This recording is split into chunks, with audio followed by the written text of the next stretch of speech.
नमस्कार साथियों, आज हम मध्य प्रदेश सीएम राज स्कूल में प्रवेश परीक्षा हेतु 30 पर्यावरण के क्वेश्चन इसमें लगाएंगे जो महत्वपूर्ण है आगामी प्रतियोगी परीक्षा सहित विभिन्न परीक्षाओं की दृष्टि से। दोस्तों, आप वीडियो को लाइक कर दीजिए हमें समर्थन करने के लिए, और साथ में चैनल को यदि सब्सक्राइब नहीं किया तो हमारे चैनल को सब्सक्राइब कीजिए। सीएम राज के विभिन्न प्रकार के वीडियो, विभिन्न सब्जेक्ट से रिलेटेड वीडियो आने वाले हैं।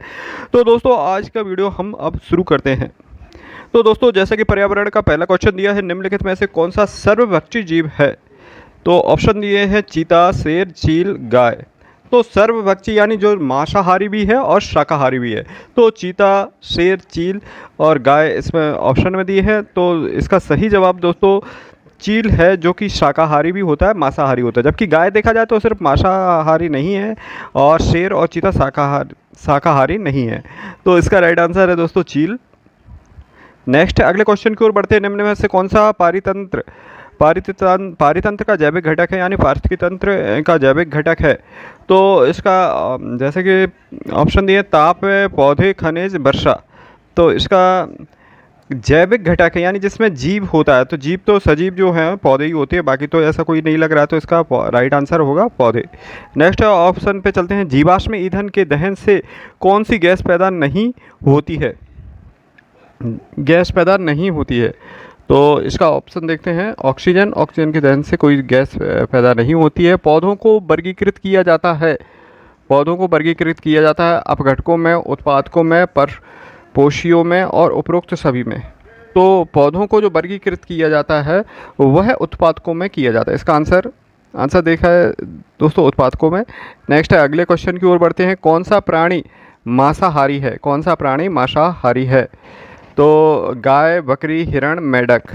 तो इनमें मांसाहारी दोस्तों मेंढक ही है, जो कीड़े मकोड़े खाते रहता है। तो इसका राइट आंसर मेंढक।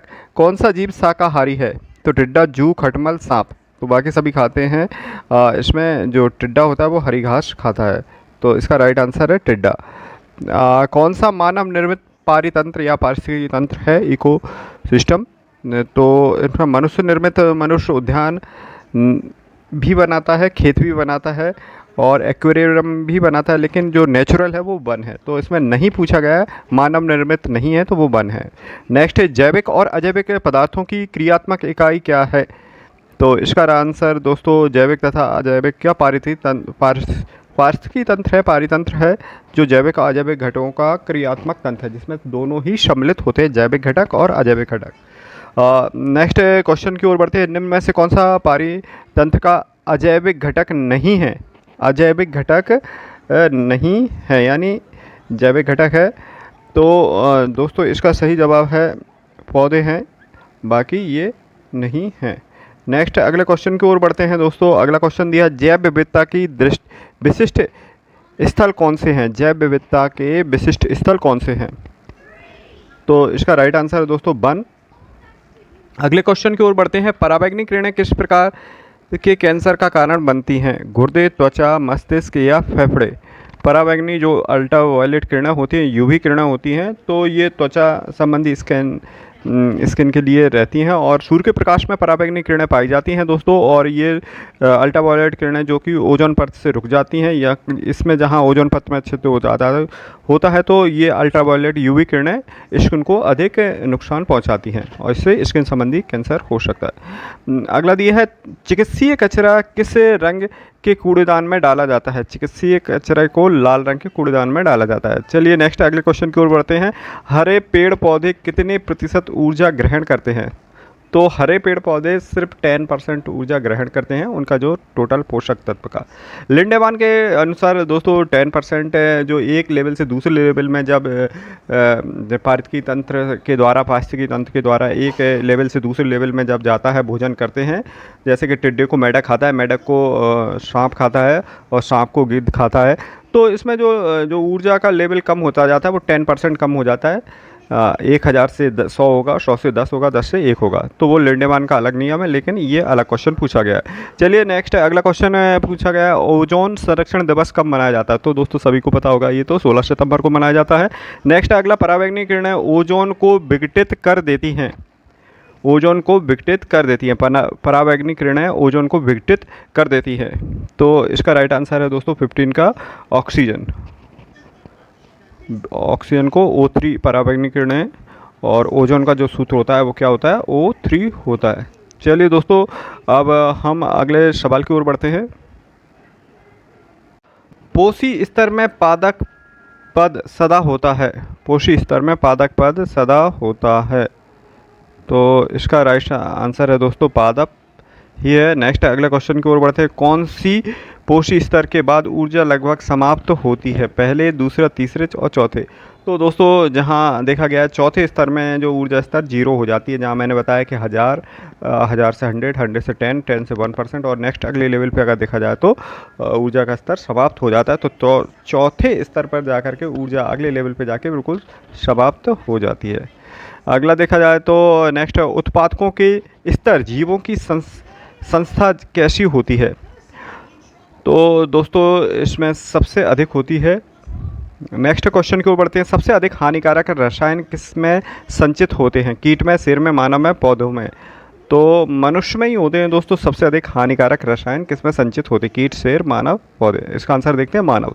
नेक्स्ट है, निम्नलिखित में से कौन सी भौतिक प्रक्रमों का प्रभाव प्लास्टिक पर पड़ता है? तो प्लास्टिक पर पड़ता है, तो इसका राइट आंसर है दोस्तों 20 का उपरोक्त दोनों ऊष्मा और दाब दोनों पर पड़ता है। नेक्स्ट, निम्नलिखित में से कौन सा कृत्रिम सा पारितंत्र है? तो बगीचा, तालाब, वन और झील?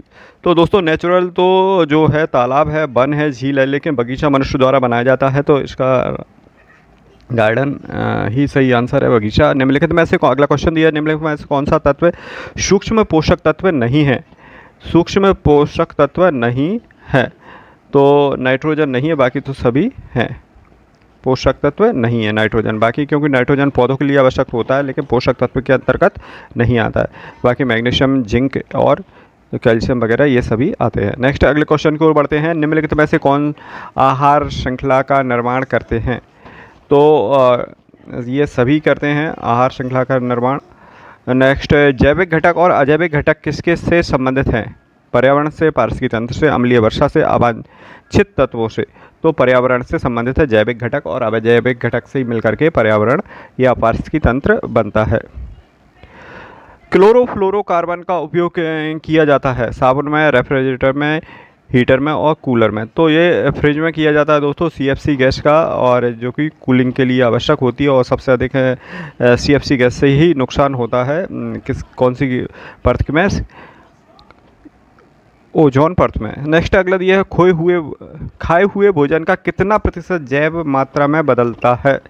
तो 10% बदलता है, जो मैंने लेवल का भी बताया था। अगले पर्सन के लिए कितना पहुंचता है? 10% ही पहुंचता है। ओजोन किससे बनती है? तो ओजोन किससे बनती है? तो इसका राइट आंसर है ऑक्सीजन से बनती है, जिसका सूत्र है O3 ओजोन का, और ऑक्सीजन से बनती है यानी O2 से बनती है। नेक्स्ट है अगला देखते हैं, मांसाहारियों को किस पोषी स्तर पर रखा जाता है? मांसाहारियों को तो पहले शाकाहारी रखे जाते हैं, दूसरे पे पहले पे पादप रखे जाते हैं, दूसरे पे मांसाहारी, और तीसरे पे मांसाहारी को रखा जाता है। तो तृतीय स्तर पर रखा जाता है, पहले पे पादप यानी, और दूसरे पे उत्पादक, जो कि उत्पादक कहलाते हैं, द्वितीय शाकाहारी और तीसरा मांसाहारी, तो तृतीय स्तर पर रखे जाते हैं।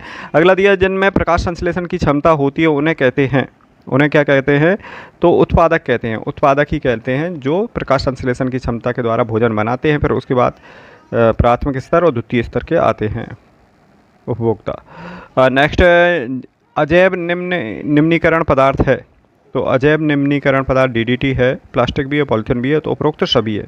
तो दोस्तों CM राइज से रिलेटेड हम अन्य विषय के भी वीडियो लेकर के आ रहे हैं। ये पार्ट 1 वीडियो है पर्यावरण का, और साथ में मैथमेटिक्स का अगला वीडियो आपको कल इसका उपलब्ध हो जाएगा, और साथ में टीचिंग एप्टीट्यूड और विभिन्न सब्जेक्ट के भी हम वीडियो ला रहे हैं। चलिए दोस्तों, मिलते हैं अगले वीडियो में, तब तक के लिए जय हिंद, जय भारत।